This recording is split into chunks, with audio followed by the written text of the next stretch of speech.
Hello guys, how are you doing right now? I hope you all doing great. So please let me introduce myself. My name is Rifi Aman Ghazali, and in the next 120 seconds, I will try my best to explain to you a novel way to split water by photoelectrochemical means.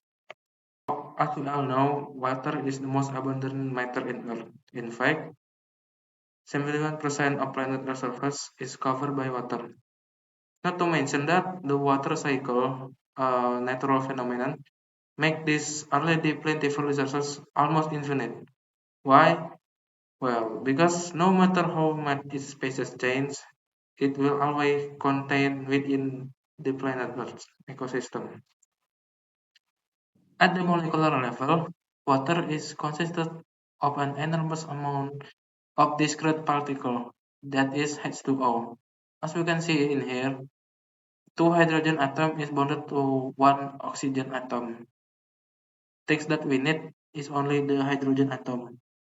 So it's obvious that the only thing that we need to do, that we got to do, is to split the bond between oxygen and hydrogen. Sound easy enough, isn't it? Well, I'm sorry to tell you, no, it isn't. Why? Because to split an intramolecular forces is harder than to split intermolecular forces. Intermolecular forces is the direct result of attractive force between the nuclear charge, the proton and electron. But in intermolecular forces, as you can see here, this is the intermolecular force is held by weak hydrogen bond. Hydrogen bond is an attractive force, but caused by a weak partial charge.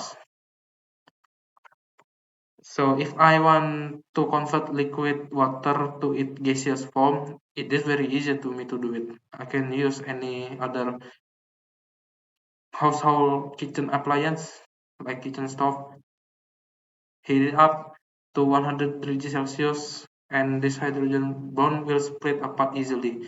But if we want literally split the atom within this within this molecule, we need a very high energy to do so. As of right now, the most common industrial processes to split hydrogen is by steam methane reforming.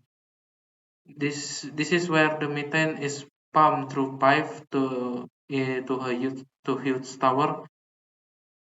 So inside the pipe there is a bed of nickel that act as a catalyst.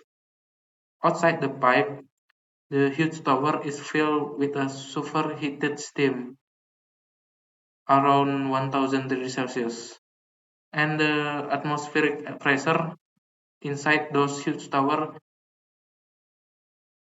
is 50 to 30 bar. So we can see that this is a very energy intensive process, and the source of energy is fossil fuel, so it is very dirty. So we need 2 mole of steam or water and one mole of methane. From this we got the product is carbon dioxide and hydrogen gas, molecular hydrogen gas. If we calculated this stoichiometric mass,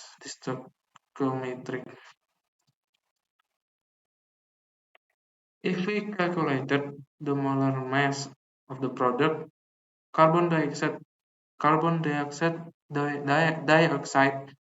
had molar mass of 44 gram, and the molecular hydrogen have a molar mass of 2 gram. Let's say we make 1 kilogram of molecular hydrogen gas.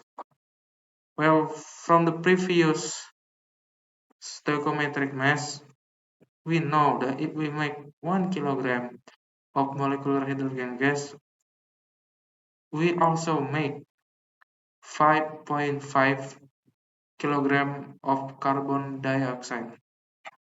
But if we calculated the molar mass of the product, that is carbon dioxide and hydrogen gas, the molar mass of carbon dioxide is 44 gram and the molar mass of hydrogen gas is 2 gram. So if we make, let's we say we make 1 kilogram of molecular hydrogen gas, then from the previous calculation of molar mass, if we produce 1 kilogram of hydrogen gas, we also produce 5.5 kilogram of carbon dioxide, a potent greenhouse gases. But that is only if we accounting the primary reforming process. In real life, there are a lot more processes than just primary reforming. So maybe 1 kilogram of molecular hydrogen gas produced by the steam methane reforming process may emit more than 10 kilogram of carbon dioxide gas. Well, what is the solution, you might ask? You might ask. The solution is to split water to produce hydrogen using a more greener way, more renewable way. That is by the photoelectrochemical means. But before we get to that, we need to understand a very, very important concept. So I want you to imagine a multi-story stadium tribune. So let's say you want to throw a ball up to people above you. So to throw that ball, you need an energy, right? To overcome the gravitational pull of Earth. The the height, the distance between you and the people above you, the gap, that is what we call in semiconductor phenomenon a band gap. You need energy to overcome those barriers. Like just you need energy to overcome the gravitational pull of Earth. So you can throw your ball up to people above you. It's the same in semiconductor material. We have two bands, that is valence band and conductance bands. If electron or the ball, if you please. So this is the model of energy level of electron. So all this little ball is an electron, and all of these electrons are in different energy level. So they are discrete. They are not. They are not the same. In here, the most energetic electron is located in here, in the outermost cell, the most farther from the nucleus. This is a representation of just one atom. But if this atom clump together to form a solid, all these electron energy level are shifted and they form what we call is a valence band. In semiconductor material, the valence band is completely filled with electrons, so there are no chance for electric current to flow. But as you can see here, the gap between the conductance bands of and the valence band, aka the band gap, is very short. So one of these most farthest away, most energetic electron, if they get hit by a light, a wave light, they can be excited. This energetic electron can absorb the energy from this wave light. So this already energetic electron get more energy from the waveline. The result is they have enough energy to overcome this band gap barrier. They have enough energy to overcome the. So if like the previous analogy of ball that I told you. So this is a representation of one. So this is a representation of one atom. If this atom clump together to form a solid, this electron energy level will be shifted and they will form a valence band. In semiconductor material, the valence band is completely filled, so there are no chance that electric current can flow. But if an external form of energy hit this valence band, like like wave like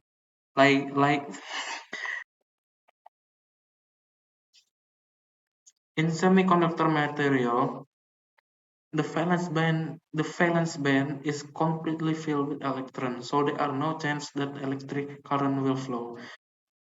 But if light is but if light but if one of these most farthest away electron get hit by a light, this energetic electron, will absorb that light.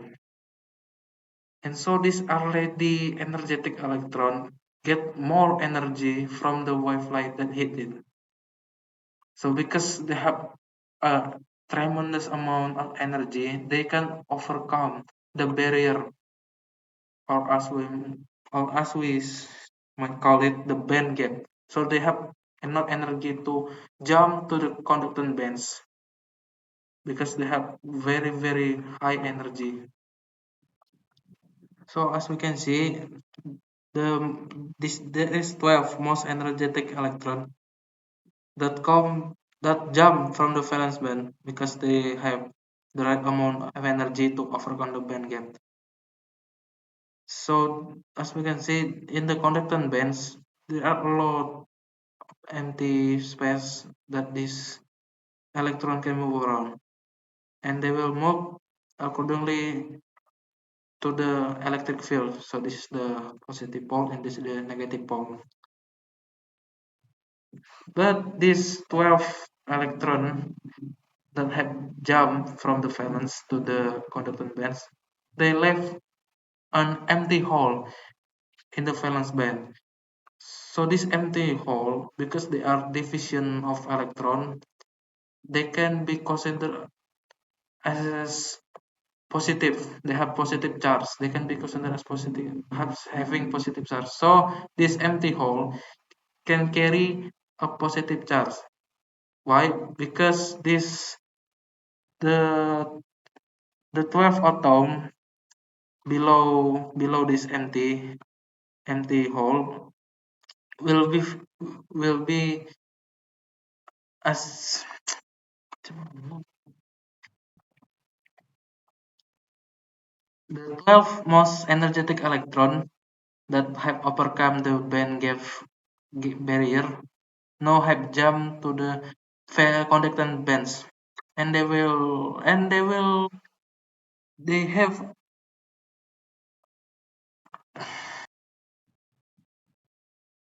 so the 12 most energetic electron now have jumped from the valence band to the conductance bands. These electrons that jump to the conductance bands have a big room to move around, and they will move accordingly to the electric field. So this is the positive pole and this is the negative pole. These 12 electrons that jump from the valence band left 12 empty hole also. Because this hole are division of electron, we can consider this hole to be positive. So these 12 electron below this hole will in turn will ascend and fill this empty hole.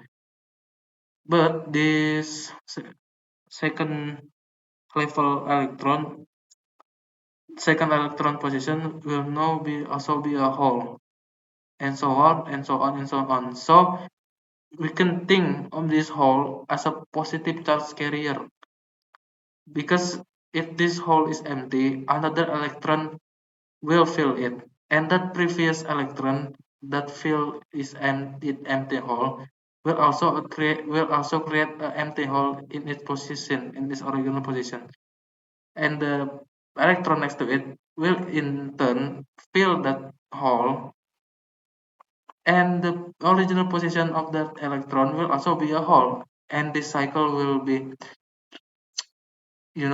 repeat on and on and on. So the positive charge is like moving. So this hole is carrying a positive charge, and they will move accordingly to this electric field. This is the semiconductor, and this will be directly exposed to the lights. In this case, the solar light, represented by this wavy arrow. So this will hit the most energetic electron in the valence band. Those electrons will jump to the conducting band because they have enough energy to do so.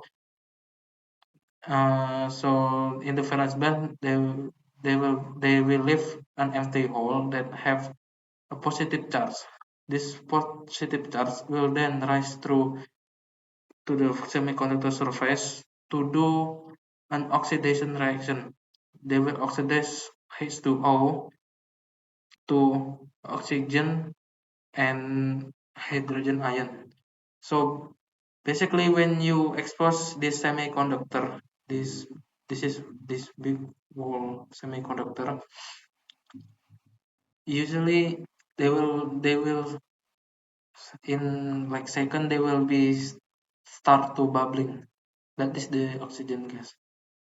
Meanwhile, the ion, the hydrogen ion or proton, they will travel through to the counter electrode.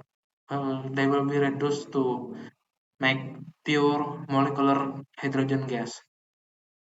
So this reaction is performed underwater, and usually a little bit of potassium hydroxide is added to this solution so that the ion can move very freely. Meanwhile, the energetic electron that can overcome the band gap barrier and jump to the conducting bands will then, through an external circuit, will be transfers through. So this is basically usually a potential stat, and they will travel through, and they will this electron will then accumulate at the counter electrode to reduce the hydrogen. So reducing is mean that this element is gain an electron. Meanwhile, in here they are oxidized, meaning they are losing electron. But in here they are gaining electron. So that is how you produce molecular hydrogen gas by photoelectrochemical way.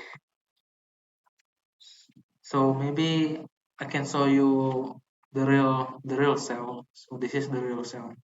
This is the real life photoelectrochemical cell. In the far bottom left, this metal box is a solar light emulator. We will get our light from this thing. This is, you see this red alligator clip.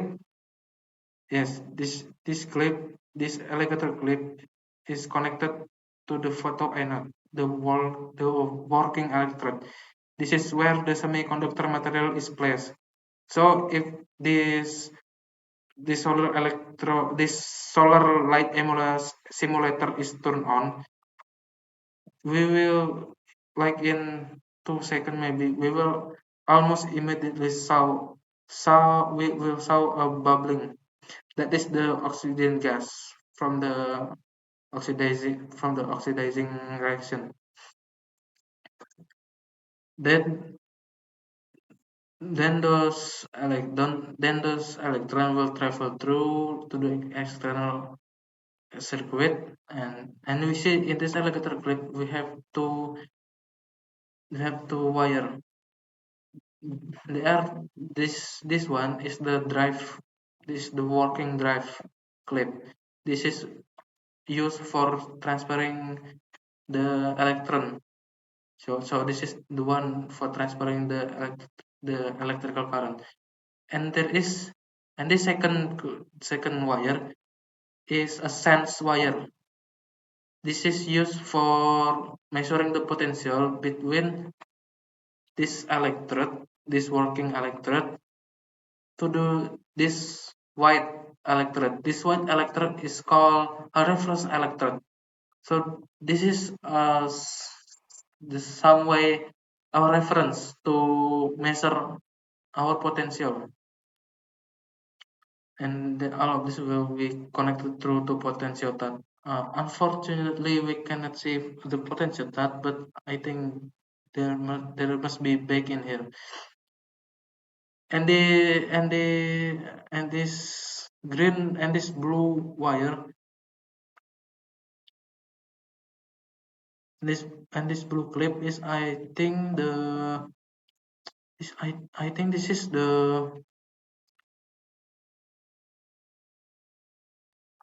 the counter electrode. So the current from this working electrode will be transferred through the potential stat. So why need to go through the potential stat? Well, potential stat is used to set the potential, the voltage. So if we transfer an excessive amount of electron from the working electrode to the control electrode, we will this some of those electron will not will not reduce with the hydrogen ion. They instead will produce heat, which is a waste of energy. So we don't want to do that. So we will set the potential to fall. That is the limit. So that is the function, the role of potential to limit the potential that is passing through. And as you can see, there is some kind of syringe in this port. This is used to extract the gas in this container. Usually they have Nafion membrane to separate the hydrogen and oxygen gas. But I think they doesn't use that. So this syringe may be directly connected to a gas chromatographer machine to analyze the composition of gas that is produced within this reactor. So I think guys, this is my modus representation, and this is the reference that I use. I hope you can gain a new insight. See you next time.